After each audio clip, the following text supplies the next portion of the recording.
live. What's up, everyone? Hey, Tom. Tom's in New York. Where in New York are you, Tom? I'm from Albany.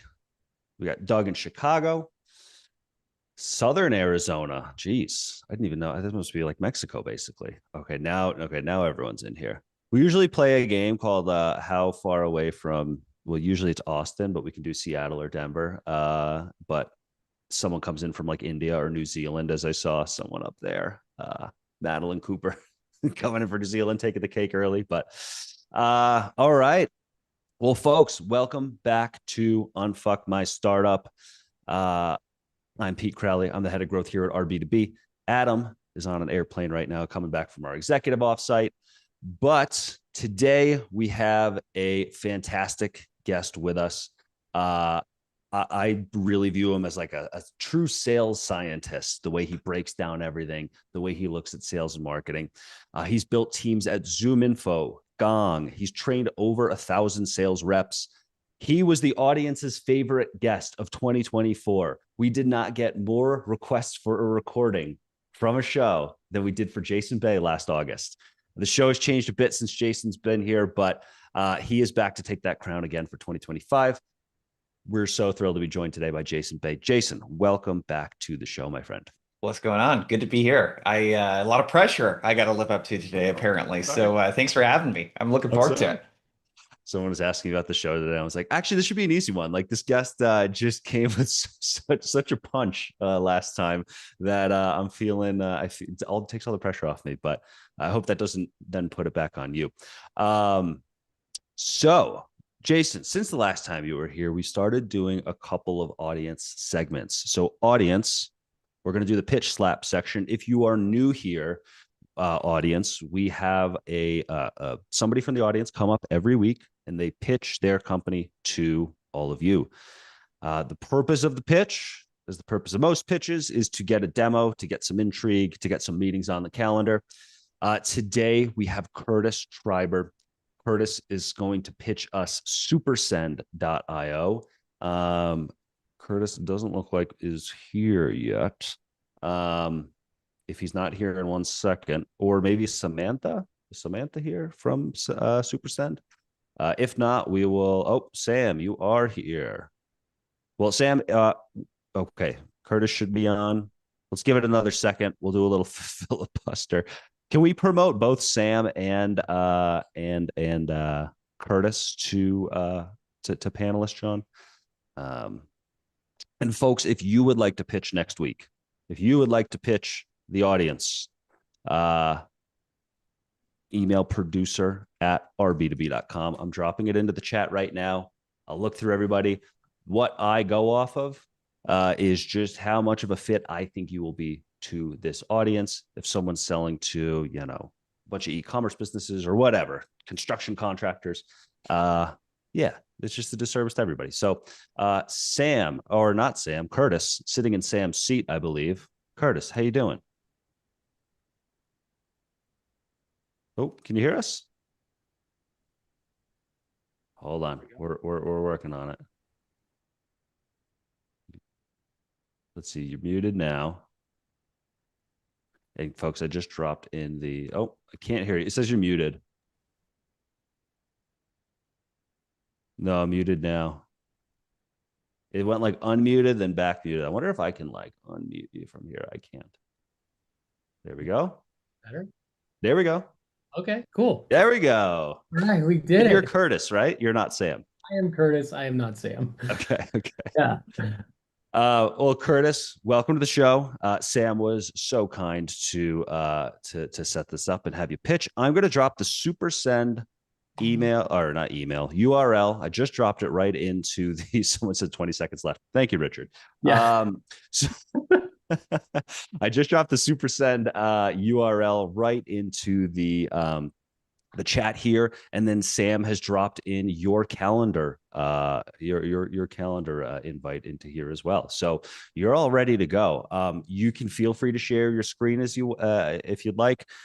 What we will do, we're gonna give you 2 minutes to pitch. And we'll run a poll about halfway through that says, would you buy, would you not buy? Cool. Of course, if you get over 60%, we're going to send you this awesome hoodie and some good swag. Love it. at the end too, we'll have people drop in demo. We'll basically try to book you a bunch of demos. A good pitch usually gets between 1 and 2 dozen demos. So just so you have a good gauge. But Curtis, I will turn it over to you. Tell us about Awesome. SuperSend.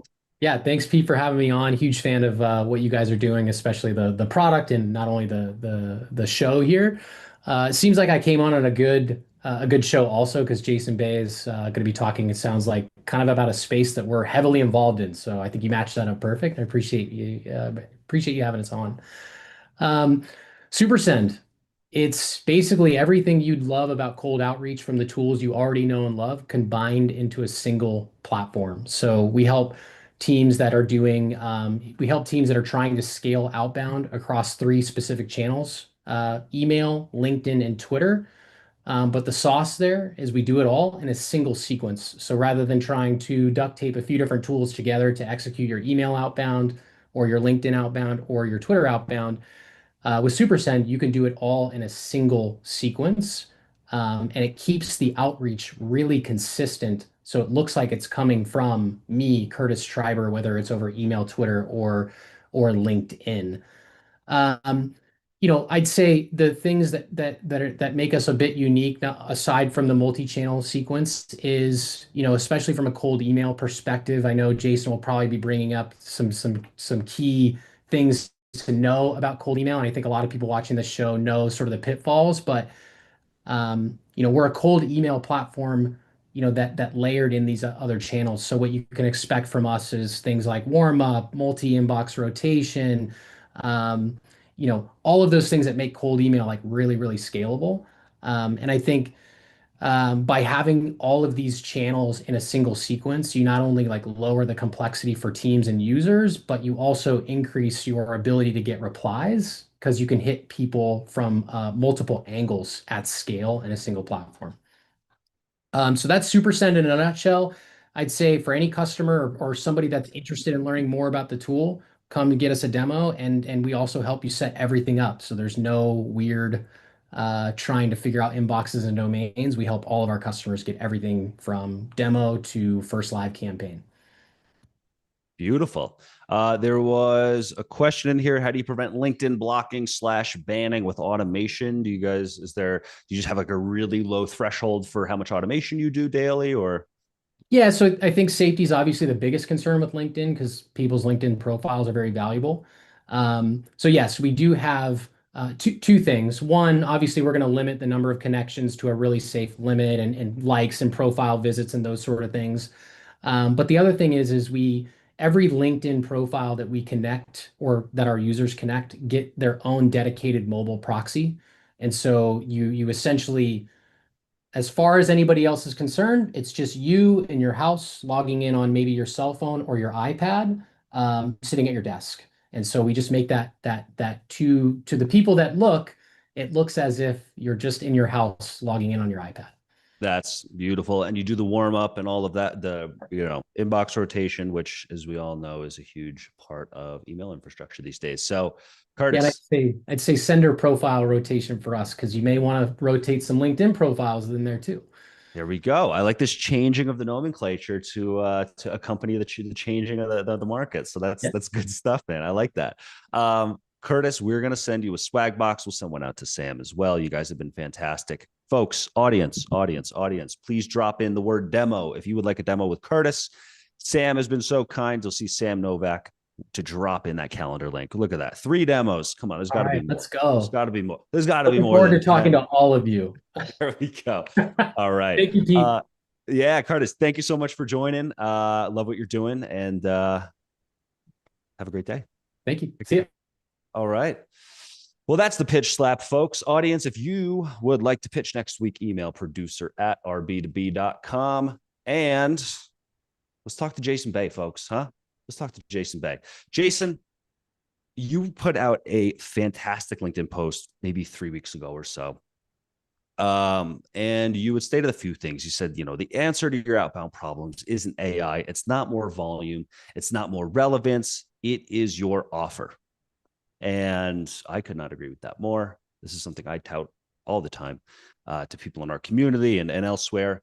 Can you explain why the offer is so critical, especially maybe if a buyer isn't actively shopping? Absolutely. Yeah, it's the thing that helps all of the messaging really punch through. And to give me a little more context, what I would love in the chat, can you let me know what are you doing related to cold outreach? Are you a rep that's sending out cold outreach? Are you making cold calls? Are you a sales lead? Are you a founder that's maybe doing some founder-led sales, has a sales team? Drop it into the chat for me. I'd love a little bit of context on who you are so that I can customize this as much as possible. So the irony, if we think of a cold email for a second, the irony is that the thing you want the most is a prospect's time. You want to book a meeting, but it's the worst possible thing you could ask for in an email. So statistically, we haven't even released this data yet, but Gong did a really big study for a cold email course that we're creating. They found that when you ask for a meeting, your reply rate goes down by 44%. Your reply rate goes down by 44%. So if you think about why that is, time and a demo of your solution is not valuable in and of itself. If a prospect, like the people that dropped demo into the chat today, it sounds like you're probably actively looking for something, but statistically only 3% of your market is in active buying mode. The rest of the people might be experiencing a problem that your solution can help with, but they need to be nudged a little bit more in order to take a meeting with you. So the offer is a great way to get in touch with that 97% of people that are not actively looking for a solution like yours. So if I was to share my screen here, let me show you a little visual that you can use to think of this. So like I said there on the right, asking for time reduces reply rates by 44%. A compelling offer will actually increase your reply rate by 28%. There's 3 types of offers. So what you can think about here to make this a little more tangible for yourself is that graph on the left where it says value and effort. That is the value to the buyer, the prospect, and the effort that they have to take in order to engage with your email, your cold call, etc. Okay. So what that green line shows is that everything above the green line in the upper right quadrant there, once we hit something that is enough value for the buyer, and the effort is kind of in that sweet spot of like, it's not like a ton of effort. And if it is, it better be a ton of value. Those 3 offers kind of fit into that sweet spot. So I'll go through those, Pete, and then we maybe open it up for questions if you want. So the easiest offer to implement right away is what I call the blind date. So a bunch of you guys had dropped in the fact that you're an SDR. I saw some account executives in there. Essentially, what you're doing with a blind date is you're pitching the expertise of the person they would be meeting with. So I'll give you an example. I just wrapped up an engagement with a company that sells an automated welding solution. It is both hardware and software as a service. The SDRs would say things like this. Pete, I'm going to put you in touch with Adam. He's been an account executive with us for close to a decade, and he's worked with trailer hitch brands like X, Y, and Z. And what he's going to be able to talk about is how some of these welders are using automated welding to automate some of those really, really hard to automate parts. Boom, right? If you're selling cybersecurity as an account executive, you probably bring in someone that is a sales engineer, someone that has much more technical expertise than you. If you're setting meetings for a founder, or if you're a founder doing this and you maybe need to talk about your experience, like sell your experience. What are they going to get from that meeting, even if they decide not to actively go through a buying process with you? The second is one-to-many offers. So these are like industry reports, benchmarks, etc. These are really great in emails too. A one-to-many offer sounds something like this. I had an e-com client. They sold to e-com businesses. So they had their marketing department work with a third party and they mystery shopped 300 e-com companies. And their whole thing was like outdoor brands. So it was like North Face was one of their clients, etc. So what they did is they mystery shopped, and what they had this third party do was analyze the channels in which they do customer support, the average response time, etc. So they could reach out and say, hey, Pete, I was on the website. I'm reaching out because we actually mystery shopped you, North Face and Columbia, and we found that you have the longest response time to chat and email messages. You got a minute for me to share the reason why I decided to give you a call? It's Jason. So that's a really hard thing to say no to when you pick up the phone, right? You're That's the still one too asking for the many. time. You're still asking for the time, but it's through this other mechanism that just creates a far more irresistible offer to at least take that call. It almost makes the call look like a gift a little bit. Exactly. Yes. So you got to think about what is the thing that they would take away from that call with you that would make it valuable, even if they decide not to purchase your solution. That is huge. That is Yep. huge right there. What are they going to get? How can they? How can you almost present as if they're going to like rip you off for your expertise in that 30 minutes in a way? Exactly. And if you're thinking like, hey, we don't have like a marketing asset like this, like ChatGPT, you can use deep research to help you uh, gather and find a lot of these insights. So it can be industry reports, benchmarks, best practices, etc. And then last but not least is the one-to-one offer. So I'll use another example. We have another company that we work with that sells to also e-com companies, but what they do is a site audit. So they'll actually go through and load up something in the cart. They'll check to see if they get an automated message when you don't check out the cart, like a cart abandon email.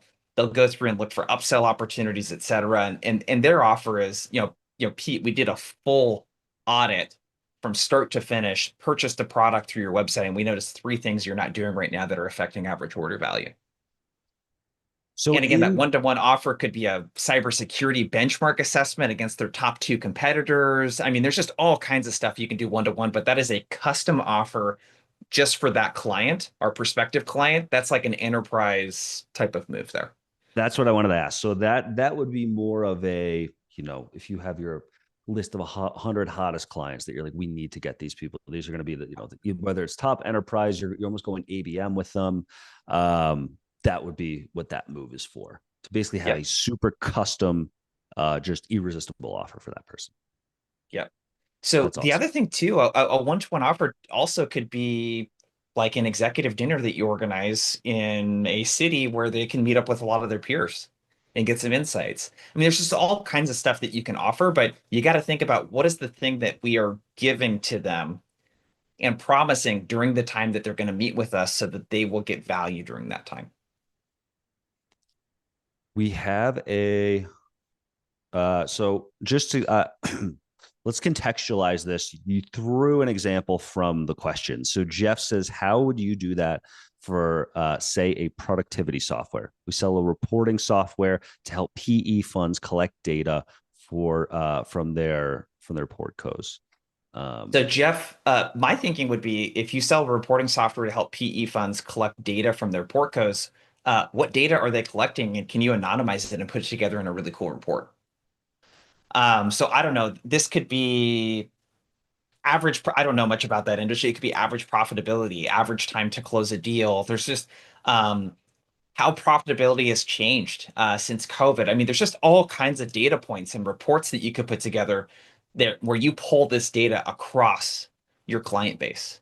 And then what you could do from a marketing standpoint is you could interview half a dozen of them, right? And share some of the best practices, put that into a report that you go over in that first call or take snippets from that report and go over.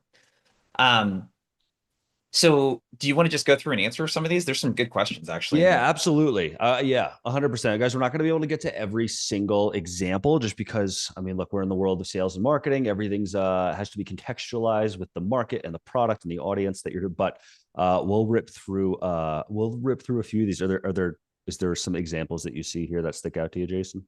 Yeah, so Hoffa says, can you say more about dinner invites? How have you seen that work? Any tips? Yeah, we just did one actually in Austin and back in February. So we set up like an exec dinner for sales leaders. So my advice would be do something that is unique. We actually did a Top Chef competition. Adam came to it.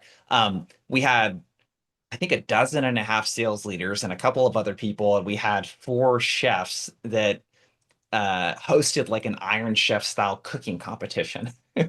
So that was pretty cool. Like if you can do an event or something that's a bit unique and then center it around one of your clients, let's say that's well known or established or works for a well-known logo, that's like really, really good value. But what I would do is I would make it unique. I wouldn't just do like a fancy dinner. Like you don't have to spend as much money for these things as you think that you do if you want to do it on a budget. I like this, it's almost like interactive social proof is Yeah. really what it is. It's like we have this guy who's going to be our guest, or whatever, at this cooking event. He's a known customer. He's also known in the market. And then we're going to put these other people around them. If somebody in here is starting out, has a lower budget, do you have an example of how to kind of do that same type of social proof using an existing high profile client that they can convey digitally somehow? Is there a Oh, yes. report? I mean, of Yeah. I course, mean, case studies and the basics, but yeah.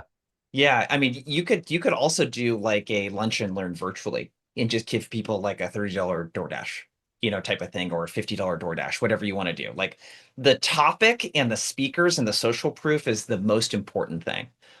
People are asking. So for those of you that sell services, I sell services. There are free audit. My best offer is an outbound performance audit.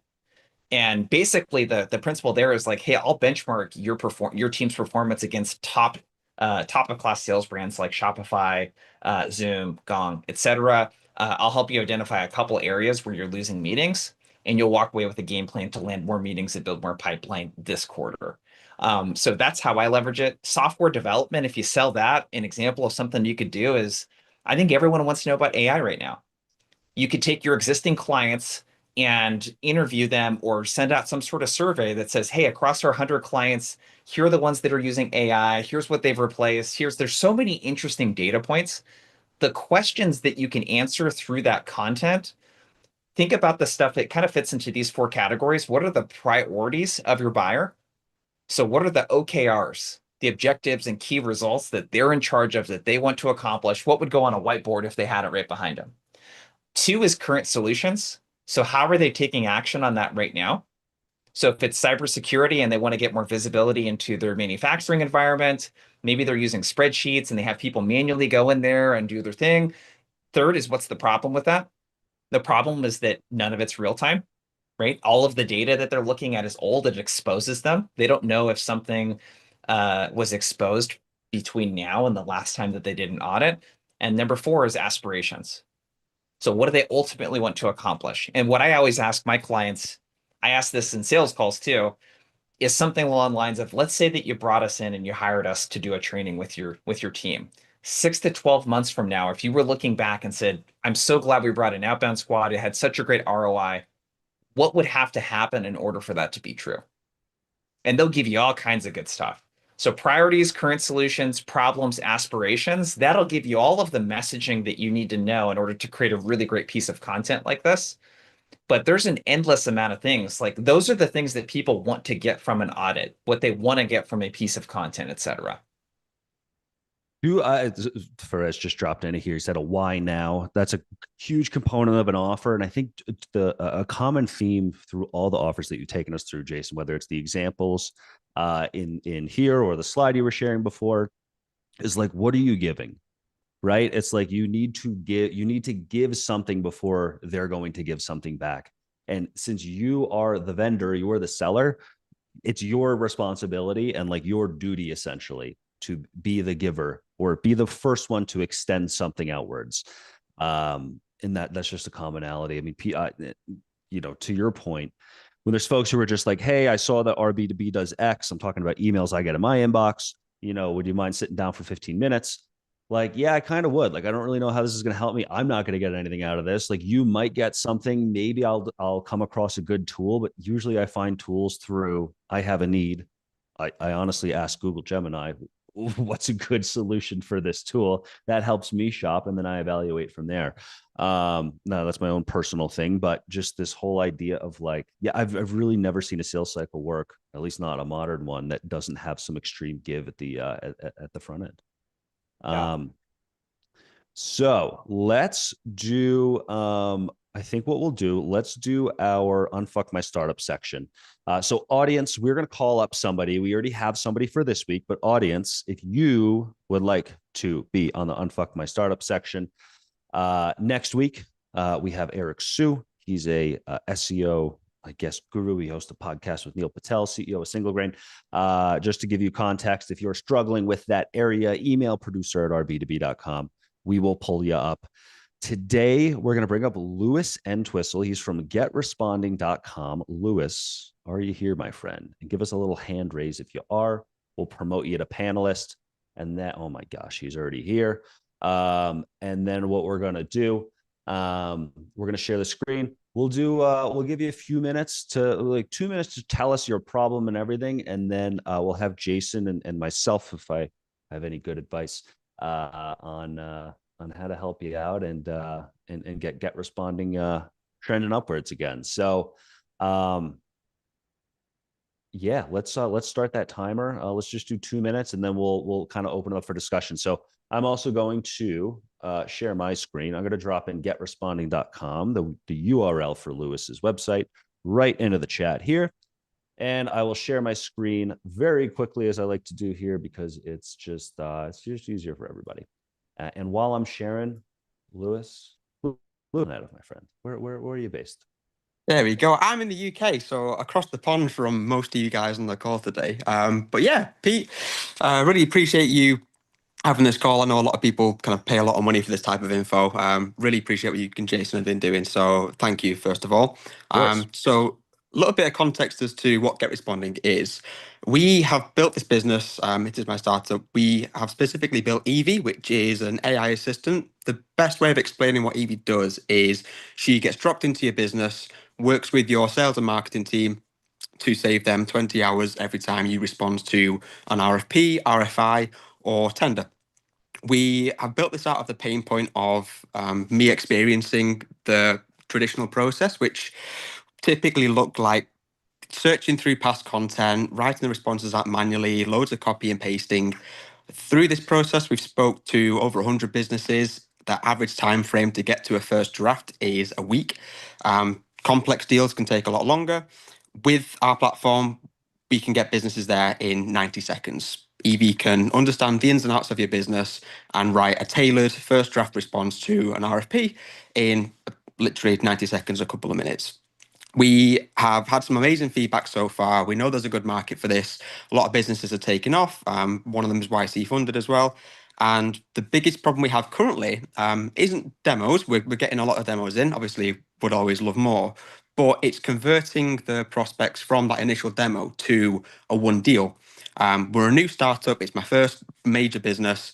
We have just onboarded our first customer, have 2 more looking to go live in the next quarter, and would really appreciate some advice around what I can do to get clients from that first initial demo to a one deal. So is your issue right now the top of funnel? Like you're not finding enough people to talk to actually get them into the pipeline? Or is it that, hey, we get a lot of people who have intrigue, but actually getting them to close and start using it is the issue? Or is it both? It's more so the latter. It's getting the close. So I have come from a delivery background. I've spent the last 12 months in enterprise sales, but since building this business, it's all new to me. Learning from scratch, making the mistakes, learning as I go along. And we've done a ton of changes and improvements which have helped me reduce that cycle and make more progress in the pipeline. But would really appreciate from sort of yourself and anyone else what tips and advice they would do to close the enterprise sale faster. I'm going to share the screen again. So, well, I'll give you my 2 cents first, and then I'll let Jason chime in, and the audience too. By the way, audience, you guys have been so great during these sections, giving advice to the folks joining, like Lewis today. We just have like such a collective power behind the hundreds of people who are in here. So please give your advice into the chat. Everyone's super valuable here. My 2 cents to start, and this is sort of like, so I'm a huge believer in just prodding pain points like into oblivion. And I don't, in this specific, kind of landing page marketing website that I'm looking at, I don't see you yelling, like really poking those too hard, which leads me to believe maybe that's also not happening further down the sales cycle. The clearest example I can give of this is turn proposal hell into one deals. So I'm just wondering, like, what is proposal hell? And like, I've worked in sales and marketing for over a decade, right? Like, I get where it can be annoying, but I'm not quite grasping the specifics of the problem that you're trying to latch onto. And I could see where you know, if that vagueness carries itself further into the sales process, further down the pipeline on those future calls, I could see that making an impact, negative impact for you. But curious if Jason has any thoughts, and the rest of the crowd here. Yeah, a couple things. So if you haven't yet, I would think about, because this could be a prospecting problem too. Like, are we speaking to the right buyer in the right company? So if you're selling it, what's your average, what's your ACV? So for each deal, average is coming at about $5,500. It's £4,200 for a 5-person team. Or that's an annual Yeah, contract. across the 12 months. Okay. So that's not an enterprise sales motion. That's like an SMB sales motion. That should be really, really quick, right? So like what I would be thinking is, are we selling that solution to the right companies? And then the second one, are you speaking to the right person? So like what the messaging on the site feels very below the line. It feels very much like what you would send to a rep. Reps aren't buying the solution. Um, I think if you kind of chunk up, and let me share my screen real quick. This exercise is super helpful if you haven't done something like this before. This is one of the first things we typically do with a client is we create a messaging matrix. So we basically say, what is the business goal that our solution helps with? Yours is revenue, right? It's not operating expenses. What's the objective of the buyer? My assumption would be that you're selling to like a VP of sales if it's a smaller company, or maybe a head of sales, or if it's a larger company, it'd be someone in like some type of RevOps role. Like, what are the objectives and key results that they have? How do they get the job done now? What are the problems with that? And what are the aspirations? I think if you can map to that, my hunch would be like, if you had to just guess right now, what percentage of deals are you getting access to power? Like an executive is in that deal, like they're a part of the sales process, et cetera. What percentage of deals are you guys getting access to that executive buyer? In its entirety, since starting the business, I would probably say less than 10. In the past 3 months, I'd probably say 30 or 40%. We've changed the initial approach. Yeah. Out of the last 10 initial first demo calls, 7 of them, 8 of them maybe have been with the key decision makers. So SVPs, sales directors, the people that would be making the decision, signing it off. That's great. So my last piece of advice then would be, and I don't know what you're saying or what the messaging is, but I'm wondering how you're chunking up to what that individual cares about. Like, I think the thing that I would have them pull is like their win rate when they have to RFP. Yeah. The average reply time. It's like if you can quantify the cost and then give them some sort of ROI analysis on like, hey, typically we're increasing win rates by 10% or 20% or whatever it is. If you can quantify the cost of inaction, I think you can put something in front of them that is much more compelling. But that 90 seconds versus 1 week thing, I think is really big. And actually, I got one more tip. I don't know how closely you're taking a look at closed loss reasons, but that's something I would, if I was working with you guys, want to look at too. Like, why are you guys losing deals? Do people already have a solution in place and they're just sticking to status quo? Do they end up going with a competitor instead? Do they not have budget? Like, that's going to tell you a lot too. The biggest reason why they get closed lost is the deals fizzle out more than anything. They have the initial calls, give some good feedback, then it just goes quieter and quieter until they ghost me. There was a comment in here. Man, you guys are, first of all, just being audience, you guys are being fantastic with all the feedback. Lewis, after you hop off, definitely scroll through all of these. But somebody was said, yeah, thanks everyone.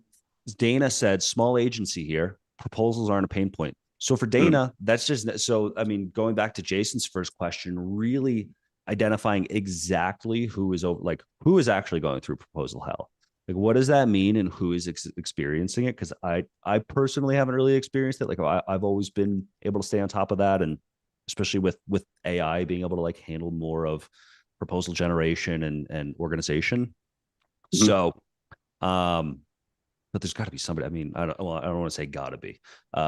One would think there's somebody out there who's really drowning in this problem, and it's just a matter of Taylor says logistics software vendor. Taylor, you're drowning in proposal hell.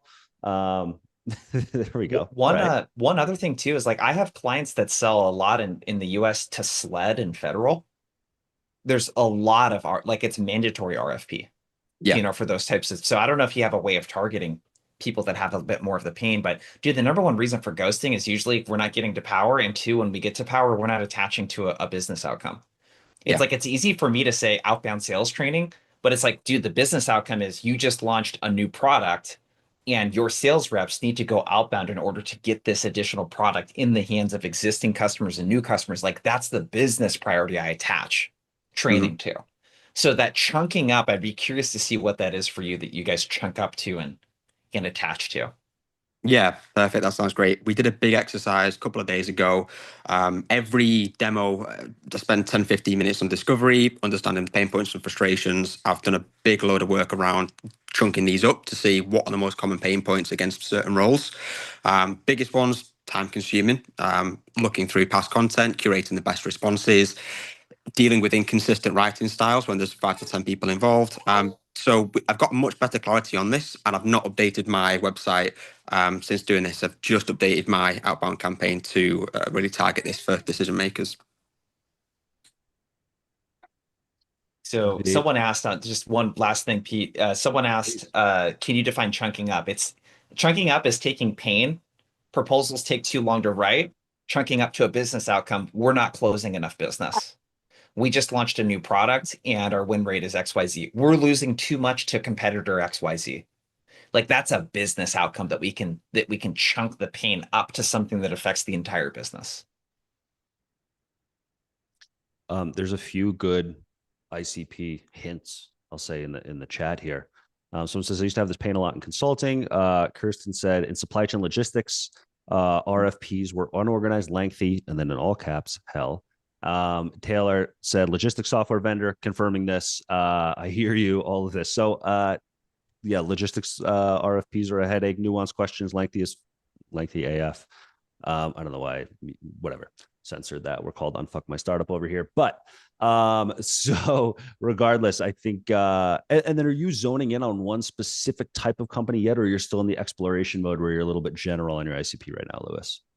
ICP is mid-market businesses, so typically 100 to 1,000 employees across software, IT services, marketing, and logistics. So we've narrowed it down to that. I am thinking about niching down even further, but we're getting interest from all those areas. Yeah, I mean, you know way more than I do, but it seems like logistics is getting a lot of love here. I've been on the sales marketing side for a marketing software. Less of an issue over here. Now that's literally a sample size of one, so that's anecdotal. Okay, that's just one little anecdote there, but yeah, niche down as small as possible. I would say that's always my advice starting out. Like, as small as possible, and then you'll be able to bubble up from there or bubble out. Yeah, and it's usually very clear what the next thing is too from there. But Lewis, thank you, my friend. Thank you for coming up. Perfect. Really appreciate it. It's nice and sunny over there in the UK. I'm sure that's sometimes a rarity. So life is pretty good. Thank you for joining, Lewis. And go ahead, read through some of these things. There's a lot of good stuff. Good stuff in the chat. Yeah, I know. I can't even keep up with it. It's like a overwhelming amount of value being provided by the audience here. So that's great. Jason, do you want to talk more about the offer? Do you want to get more into like kind of channel tactics, kind of what's working for the sales folks that you work with? Yeah, I think we're good on the offer. We can probably get to some of the other stuff. Yeah. Yeah. So, I started my career over a decade ago. We were doing really spray and pray, high volume, both phone call and email. Now, sometime around like 20, I don't know, maybe like right after COVID or something, or during, it seemed like there was just this monumental shift in how people were finding predictable revenue, or how that kind of old predictable revenue model was working. You talked a lot about going smaller, kind of those one-to-one offers. I'm curious, what is sort of work, and we can kind of chunk this up by persona type if you want to bucket it out, but I'm curious, what are the things that you are seeing kind of most that are most replicable company to company today when it comes to cold outreach, whether that's channels, tactics, within that channel, and so forth. Definitely. So I kind of think about this in 4 parts. there's 4 ways to capture attention. 1 is through volume. 2, we've talked a lot about offer. 3 is relevance in messaging. And then 4 is delivery. So delivery is, you just can't discount, everyone's had that person they've hopped on a sales call with where you're just like this man or woman's got so much charisma that it's just like, it's hard to say no to type of thing, So if we look at volume has been the play since sequences came out. I'm old enough to send cold emails back on a time where we didn't have sequences. I had to send all of the I could through merge tags send the first email, but I would have to manually bump the email. So when sequences came out, it felt like a little bit like a easy button. Volume only works in channels that are not super condensed and super overwhelmed with existing volume. So like after COVID came and everyone was in office, like email just exploded, right? Everyone was getting emails. Email is an incredibly crowded inbox, right? Calls are actually kind of coming back. Fewer people are getting calls. I rarely get cold calls these days. I might get a couple per day. Most of your buyers don't get a lot of cold calls. So volume, the way we have to think about it is we have to be multi-channel, and like phone, you have to do phone. Phone is only dead if you suck at it. Okay, the stats show that top reps will book 16 to 25% of the connected calls into a meeting. It's really about like being very strategic with it. So the ideal weekly touch pattern looks something like this from a volume standpoint. You want to reach out to someone about 12 to 15 times over 3 weeks. It's going to be 6 phone calls, 6 emails, 3 social touches. And that's a good starting point. You can adjust depending on what you see personally. Each week, you're going to do a third of that, right? Over 3 weeks. I'm going to call someone twice, email twice, 1 social touch. So when I call someone, what I'm going to do if they don't pick up is leave a voicemail. And I'm going to point them to the email. And instead of asking for a call back, I'm going to say, just sent you an email. We've been working with XYZ competitors. And one thing that we found is that they're increasing average order size by XYZ by doing a couple of things I mentioned in the email. Go check it out. Subject line is XYZ. The cool part about voicemail is that even if people don't pick up the phone, leaving voicemails will double your email reply rate. Leaving Gong's got a voicemails will lot of double your email reply rate. Yep. Man. So there's some really, really cool data that Gong did, and they looked at sequences that had voicemails, calls and voicemails versus ones that don't. And voicemails will double your email reply rate. The idea there again is I'm not going to ask for a call back. I'm just going to point them to the email that I sent them. So that's a sample of what like a weekly touch pattern could look like is I might call on a Tuesday and then I'll immediately email and hit up on LinkedIn. And then on a Thursday, I'll bump that email and then I'll call again. And I'm just going to follow that same touch pattern for 3 weeks. Let's clarify. There's some conversation in the chat. Clarify the number of touch points over the time period. Can you give that to us one more time? So 15 touches over 3 weeks. I'll drop it into the chat. 15 touches over 3 weeks, and that's divided evenly amongst email, phone, and social. Yeah. So basically, you're going to do 6 email, 6 phone, 3 social. There it is, guys. I'm dropping that into the chat right now. And then there was somebody else said, oh yeah, Jeff said, Jason, I'm terrified of doing too much cold outreach in case all my emails end up in spam folder and damage my domain. What is a safe amount of cold emails to send daily? Well, I guess this is a little bit more of a loaded question than I thought, but regardless. So with email deliverability, it's a totally valid thing to not want your domain to get spam. Register a new domain. So for me, it's outboundsquad.com. I might register outboundsquad.co to send all my cold emails through. And then I'm going to warm up the emails. So when you warm up a new email and domain, like you don't want to send a bunch, you don't want to register that domain and just start blasting a bunch of cold emails. It takes 2 to 3 weeks to warm it up.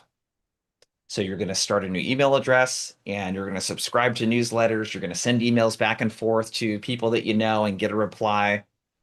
And there's tools that will actually warm this up for you. One of them, the dude pitched earlier today, right? So like this stuff is built into a lot of tools now. But that's the best way to think about email deliverability. You really don't want to send more than 50 emails per day. So from one single total email or address. for one domain? From one domain. Yeah. Yeah, and I think too, like, so by the way, Nathan's dropping in some good name.com, get name.com. Yeah. Any variation of your website is most likely to be pretty cheap. If you're using alt domain extensions or adding get dash or whatever it might be. So you can kind of get a Yeah. bunch and warm them up at once. And then okay, so you're really talking about all of these. You're not thinking of social touches, email, phone in kind of separated silos. These are all a part of one attention grabbing, awareness seeking really effort towards a specific person.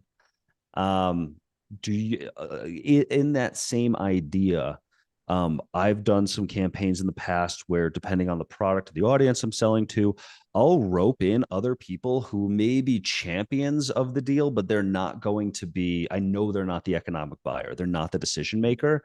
My goal there is just to have more, like, basically have another level of awareness, hopefully to hit that key decision maker. Is that something you think about too?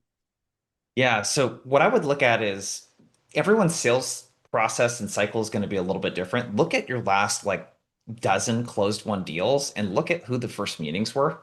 Like for me, would I love to do first meetings with senior VPs of sales and CROs? Yeah, but at a large company, it never starts there. It rarely starts there unless it's like an introduction. So I'm going to want to get a meeting with like the director of sales. That's a really good first person for me to meet with, a director of sales development, a head of sales enablement. Those are the people I'm typically starting with. So depends on the size of business that you're selling to, but if you're selling mid-market or enterprise, it's probably going to be with someone on the power line at a director level that you're going to get that first meeting with. If you're selling SMB, like start at the top. Get the meeting with the owner of the company if possible. Definitely. Yeah. Also to like keep, I've always tried to be like very focused on who exactly specific campaigns going out to. So like if I'm whatever, launching a new campaign, we launched a new feature and I have 4 different personas, all with the goal of reaching the same economic buyer, my offer towards each of those 4 people is going to be slightly different because let's say I want to talk to a VP of sales, but I need to get through an AE first. Like I'm going to have some like pretty sweet AE offer that VP of sales isn't really going to care about. It might not be really related to the end thing that I'm trying to sell, but what it does do is sells awareness or sells progress down the pipeline. And I think that's when you think about your offer, think about who it's going to and what the goal of that offer is. I mean, if you have a multi call sales cycle, just because that's what your product requires, the goal of the first call is just to sell the second call. I mean, the goal of your email is just to sell a meeting. Like that is it. Yep. Like, do not try to sell more than that. Otherwise, you're going to cloud the Yep. message. And that's that. So we got about 10 minutes left. There's a ton of questions in here. I want to get to. I'm also going to check the Q&A section too to see if there's anything in here. We already answered that one, so that's easy. Jason, what would be a great open rate for an email sequence? Do you have a benchmark that you look at? Yeah, 40+% is sort of the guiding North Star. You want to be higher than that, but it's open rates, they're turning into a bit of a vanity metric because it can be thrown off by spam filters. So it's going to register and open when you email most companies now. Like their spam filter is going to open that thing and look at it, and it's going to throw off your email like open rate. But generally, if you saw something below 40%, it would be a little bit of a red flag from a deliverability standpoint. Yeah. Okay. Actually, I have a question about, I'll answer Sam's question here. Is each week's topic different here? Building on the previous, Sam, each week is pretty different, but we're a sales and marketing show. We're trying to get revenue in this show.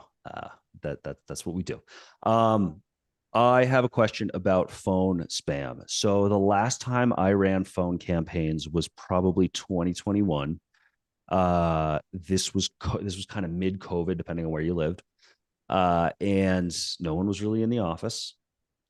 We were talking to folks who generally would be in the office. And we were experiencing, there was just this, I remember this like very big inflection point where all of a sudden 1 month, let's call it like June of 2021, we could not, like every new number that we got would get picked up as spam. So I'm curious, is there infrastructure similar to the way that we just went through on email, where you need to be warming up domains, you need to be doing inbox rotation, sending a small amount of, no more than 50 emails, as you said, per day, is there a similar kind of type of best practices that exist in phone, just given our phones are pretty good at picking up spam now? Yeah, there's all kinds of different tools out there to get phone numbers, but one of the most basic things that you can do is when you set up a dialer on the computer, just call your cell phone and see what pops up. If it pops up as spam, you need to change it. But in general, what I would do is you want a sales engagement platform or dialer that allows you to change the phone number because you get significant diminishing returns calling a person from the same number. After the third or fourth dial, like the pickup rate goes down dramatically. So you want something that ideally we're running that 3-week sequence where they get a couple calls from us each week. It should be from a different phone number each week. Yeah. Okay. I like that. And not so there was this, man, I can't remember when it was, but when the dial out local thing came about, I think this was like 10 years ago. Yeah. That was huge. All of a sudden we were all picking up, calls. I'm like, Yep. oh my gosh, Albany, New York. Like, who's calling me from Yeah. my childhood hometown? And then I think that became a sign that it was spam. Yeah. Are there any like practices there? Someone also asked what dialer tool you recommend. So anything in the tool space would be. Yeah, so what you want to do with local dialing is just test it. Like everything else, it's going to depend on what you sell, but Orem, they did and Orem is the tool that I would recommend. They are a sponsor of mine, by the way, and I do partner with them, but they're the best tool out there from a dialing standpoint. Um, they commissioned a really big study. They looked at millions of outbound dials, and what they found is that when they used local phone numbers, the pickup rate was actually a little bit lower when they use those local numbers. So that was across a really big set of data. I would just test it, see if it helps the open or the pickup rate or not. Is that Most of one the of time, those? it doesn't. Oh, okay. Yeah, that makes sense. Is that one of those tools where it's dialing multiple calls at once, or is it just powering through kind of the singular number? But you know what I mean? Like there's some that'll Yeah. dial 6 numbers at once, and then whoever picks up, it'll hang up on the others. Yeah. So there's different types of dialers. So there's and it'll do all of these. Click to dial is literally I'm opening up the contact and I have to click on the phone number. It'll dial through the computer. Power dialing is I can set up a list and it'll just without me having to click on it, it'll dial. If they don't pick up, it'll hang up, it'll dial the next one, but you're going to hear it ringing. Parallel dialing, this is where it has multiple phone numbers going out.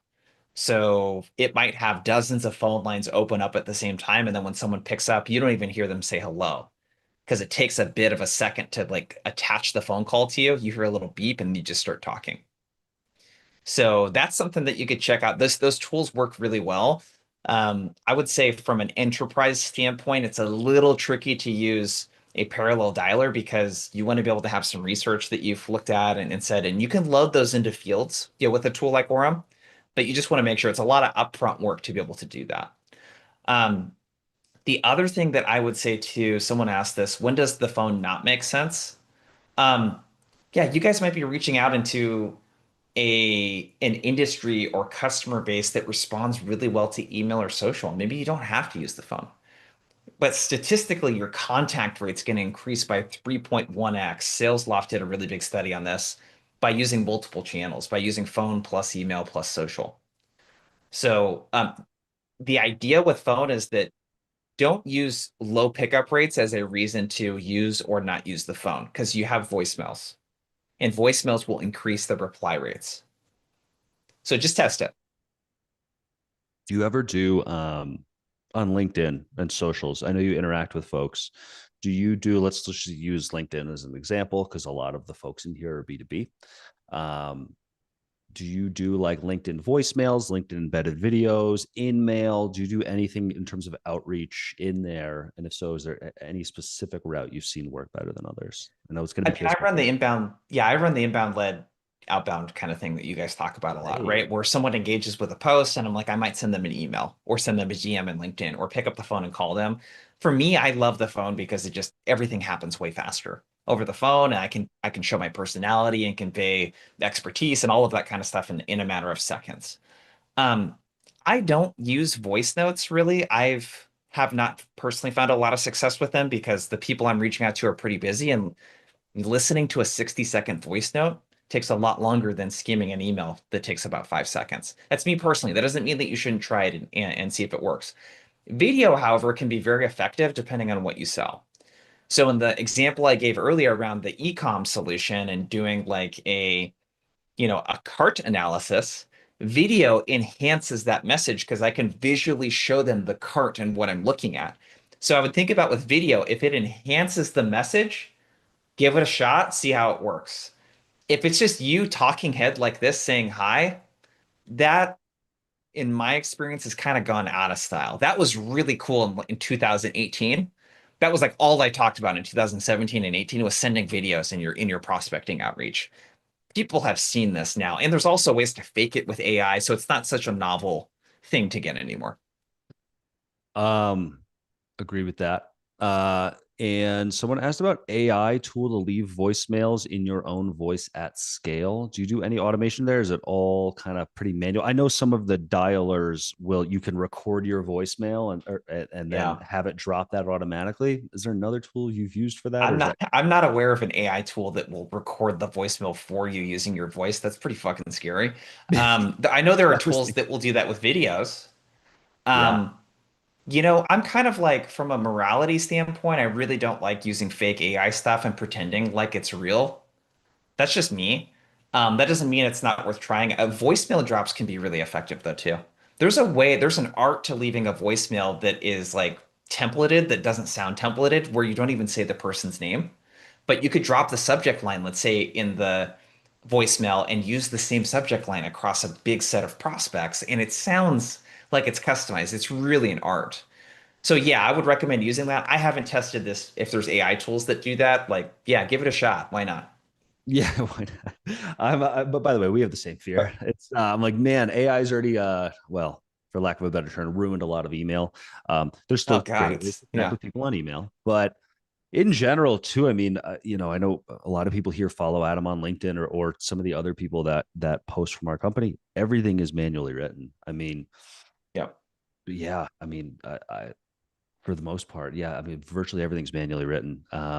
It's just there's still this gap where people can sense something if something is AI, whether that's a photo, a video, especially people who are probably in this, attending right now, like I don't know, B2B SaaS tech people, like probably more sensitive and have a better radar for that kind of stuff.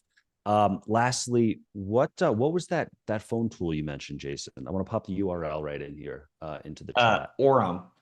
O U ORUM. ORUM. All right, guys, I'm gonna Orum's put a that great one. URL into here. Orem. There it is. Heck yeah. All right, I'm dropping Orem in here. This is too long of a URL. I don't know what's happening. Sorry. Okay. Well, guys, the recording to this show is going to go live probably tomorrow, maybe 2 days. Jason, you are a freaking killer every time. Just such great info. Where can people find you? Check out more if they Yeah. want to learn more from Jason Bay. LinkedIn, you can search for Jason Bay. Outboundsquad.com is the best place probably to find us. It's got a bunch of free content in there. It'll tell you all about what we do and who we help. If you run a company or run a sales team and you heard something interesting today and you're like, I'd like to see how I stack up against some of the Shopifys and Gongs of the world, reach out to me. You can do it via the website, and would love to chat with you. It's what we help teams with day in and day out. Some of our trainers are best in class. We have previous heads of sales at Outreach, previous President's Club earners. We hire the best of the best from a training standpoint. So let us know if we can be of help. Heck yeah. And I was just reminded by John, our video producer. He says the replay on YouTube starts immediately. So you can head over to our YouTube channel, YouTube/Retention Adam, and check out the recording there. Next week, we have Eric Sue. He's CEO of Single Grain, SEO, total guru, co-host a podcast with Neil Patel, one of the biggest marketing podcasts out there. That is sure to be a good show. Come on back next week. Jason, you were the freaking man. We have to have you back. If you're willing, we would love to Yeah. have you back yet again. Thank you so much for joining, man. Really, really appreciate it.